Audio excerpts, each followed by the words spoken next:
సాయి పల్లవి ఒక పిక్చర్ వచ్చింది ఎరికేనా, సావిత్రి. సావిత్రి ఆ పిక్చర్ లో అమ్మాయి హీరోయిన్. ఆ అమ్మాయి కూడా చాలా సిన్సియర్.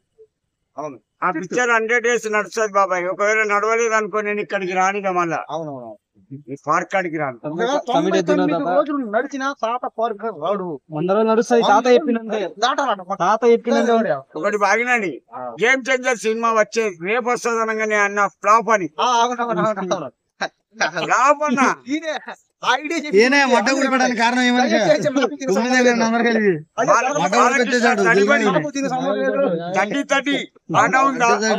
హైలైట్ 50 రోజులన్న సినిమా నడుస్తుంది. ఆ వయసులో డ్యాన్స్ చేసిందంటే గ్రేట్.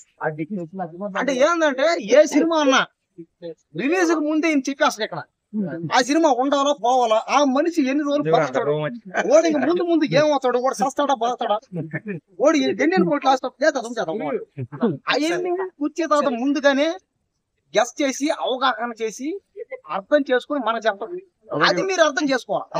ఒకటి బాగినండి, జీవితాలు విచిత్రంగా ఉంటాయి. నా గురించి మీకు తెలియదు. నేను నవ్విస్తా, నవ్వుకుంటుంటా, నా బాధ నా గుండెలో పెట్టుకుంటా.